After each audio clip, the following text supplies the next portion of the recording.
ఈ రోజటి క్లాస్లో మనం సైన్స్ మెథడాలజీ గురించి చూస్తున్నాం బిట్స్. దాంట్లో ఫస్ట్ వన్ చూడండి. ఒరేరి అంటే ఏ నవీన నక్షత్రశాల, బి ప్రాచీన నక్షత్రశాల, సి చేపల పెంపకం, డి ఏది కాదు. దీనికి సరైన సమాధానం ఆప్షన్ బి ప్రాచీన నక్షత్రశాల. అంటే ఇవి మనకు బోధనోపకరణాలలోపు మనకు రావడం జరుగుతూ ఉంటుంది. మనకు ప్లానిటోరియం అంటే నక్షత్రశాల కదా, ఖగోళ శాస్త్ర విషయాలను ప్రదర్శించే భవనమే మన ప్లానిటోరియం అని పిలుస్తారు. అయితే ప్రాచీన నక్షత్రశాల నమూనానే మనం ఏమని పిలుస్తారు అంటే ఒరోరి అని పిలవడం జరుగుతూ ఉంటుంది.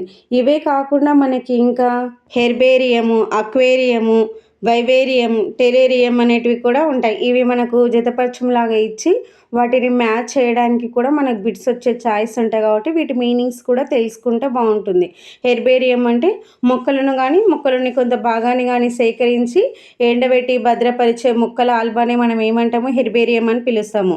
అక్వేరియం అంటే అందరికీ తెలుసు, నీటి మొక్కలు కానీ జలచరాలను కానీ పెంచడానికి వాడే గాజు తొట్టిని అక్వేరియం అని పిలుస్తారు. అయితే ఇక్కడ చూడండి, స్కావెంజర్స్ ఆఫ్ అక్వేరియం అని వేటిని పిలుస్తారు అంటే నత్తగులకలను మనము ఏమని పిలుస్తారు అంటే స్కావెంజర్స్ ఆఫ్ అక్వేరియంగా పిలుస్తారు. ఇది గుర్తుంచుకోండి. నెక్స్ట్ వైవేరియం అంటే తేమతోటి కూడిన బంకమట్టిని గాజు తొట్టిలో అమర్చి మనకు మొక్కలకు సహజ వాతావరణాన్ని ఏర్పరిచే కృత్యోపకరణమే వైవేరియం అని పిలుస్తారు. టెరేరియం అంటే సహజ సిద్ధమైన వాతావరణంలో భూచరాలైన జీవుల జీవన విధానం గురించి ప్రత్యక్ష అనుభవం ద్వారా పరిశీలింపజేసే దానినే మనం టెరేరియం అని పిలుస్తారు. ఇలాంటి పదాలు మీనింగ్స్ ఇవి చూసుకోండి. ప్రతిసారి టెట్లో మనకు రావడం జరుగుతుంది కాబట్టి ఇవి ఒకసారి చూసుకోండి. డిఎస్సి కానీ టెట్ కానీ ఇలాంటివి సైన్స్ లోపల మెథడ్లో రావడం జరుగుతుంటుంది. నెక్స్ట్ వన్ చూడండి. జాతీయ స్థాయిలో సైన్స్ ఫెయిర్ను తొలిసారి ఏర్పాటు చేసిన సంవత్సరం. Option A 1952, option B 1954, option C 1953, option D 1959. దీనికి సరైన సమాధానం ఆప్షన్ డి 1959. నెక్స్ట్ వన్ చూడండి. వైజ్ఞానిక సంఘానికి అధ్యక్షుడు. Option A science teacher, option B lab assistant, option C ప్రధానోపాధ్యాయుడు, ఆప్షన్ డి విద్యార్థి. దీనికి సరైన సమాధానం ఆప్షన్ సి ప్రధాన ఉపాధ్యాయుడు. నెక్స్ట్ వన్ చూడండి. టెరేరియంలో ఉండే జీవులు. ఆప్షన్ ఏ ఉభయచరాలు, ఆప్షన్ బి జలచరాలు, ఆప్షన్ సి పక్షులు, ఆప్షన్ డి మొక్కలు. దీనికి సరైన సమాధానం ఆప్షన్ ఏ ఉభయచరాలు. నెక్స్ట్ వన్ చూడండి. నీటి మొక్కలను జలచరాలను పెంచడానికి వాడే గాజు తొట్టె. Option A aquarium, option B herbarium, option C vivarium, option D terrarium. దీనికి సరైన సమాధానం option A aquarium. Next one చూడండి. ఎయిడ్స్ డే ఏ తేదీన నిర్వహిస్తారు? Option A October 26, option B December 1, option C November 12, option D September 8. దీనికి సరైన సమాధానం option B December 1. Next one చూడండి. మ్యూజియం అనే పదం ఏ భాష నుంచి ఉద్భవించింది? Option A Greek, option B Arabic, option C French, option D Latin. దీనికి సరైన సమాధానం option A Greek. Next one చూడండి.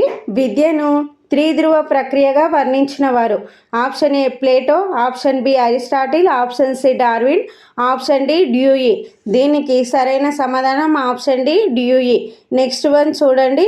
త్రిధ్రువ ప్రక్రియలో భాగం కానిది. ఆప్షన్ ఏ సమాజం, ఆప్షన్ బి సంస్కృతి, ఆప్షన్ సి విద్యార్థి, ఆప్షన్ డి ఉపాధ్యాయుడు. దీనికి సరైన సమాధానం ఆప్షన్ బి సంస్కృతి. నెక్స్ట్ వన్ చూడండి. ఆంధ్రప్రదేశ్లో టెలిస్కూల్ కార్యక్రమాలను ప్రసారం చేసేవారు. Option A NCERT, option B SCERT, option C APET, option D SIET. దీనికి సరైన సమాధానం option D SIET. Next one చూడండి. ప్రఖ్యాతిగాంచిన విశ్వేశ్వరయ్య టెక్నాలజికల్ మ్యూజియం ఎక్కడ ఉంది? Option A Bengaluru, option B Madras, option C Mumbai, option D Delhi. దీనికి సరైన సమాధానం option A Bengaluru. Next one చూడండి. ఎండబెట్టి భద్రపరిచిన మొక్కల album. Option A aquarium, option B herbarium, option C orrery, option D vivarium. దీనికి సరైన సమాధానం option B herbarium. Next one చూడండి, ప్రైమరీ సైన్స్ కిట్లోని వస్తువుల రకాలు. Option A 4, option B 5, option C 3, option D 6. దీనికి సరైన సమాధానం ఆప్షన్ సి 3. లాస్ట్ వన్ చూడండి, శంకులో అగ్రభాగాన ఉన్న అనుభవాలు. ఆప్షన్ ఏ కల్పిత అనుభవాలు, ఆప్షన్ బి శాబ్దిక చిహ్నాలు, ఆప్షన్ సి ప్రయోగాలు, ఆప్షన్ డి చలనచిత్రాలు. దీనికి సరైన సమాధానం ఆప్షన్ బి శాబ్దిక చిహ్నాలు. మనకు ఈ ఎడ్గర్ డేల్ అనుభవ శంకు అనేది చాలా ఇంపార్టెంట్. ఇది ఒకసారి బాగా చూసుకోండి. మనకు పైనుంచి కిందికి, అదేవిధంగా కింది నుంచి పైకి ఏమొస్తున్నాయి అంటే మూర్తం నుంచి అమూర్తానికి, మనకు పైనుంచి కిందికి పోయే కొద్దీ, కింది నుంచి పైకేమో మూర్తం నుండి అమూర్తానికి వెళ్ళే కొద్దీ రావడం అనేది జరుగుతూ ఉంటుంది. ఇది ఒకసారి బాగా చూసుకోండి. దీనిలో నుంచి కూడా క్వశ్చన్స్ ఖచ్చితంగా వస్తున్నాయి. ఇంతటితో ఈ బిట్స్ అయిపోయినాయి. మీకు కనుక మా క్లాస్ నచ్చినట్లయితే ప్లీజ్ మన ఛానల్ని లైక్ చేయండి, షేర్ చేయండి, సబ్స్క్రైబ్ చేసుకోండి. Thank you all.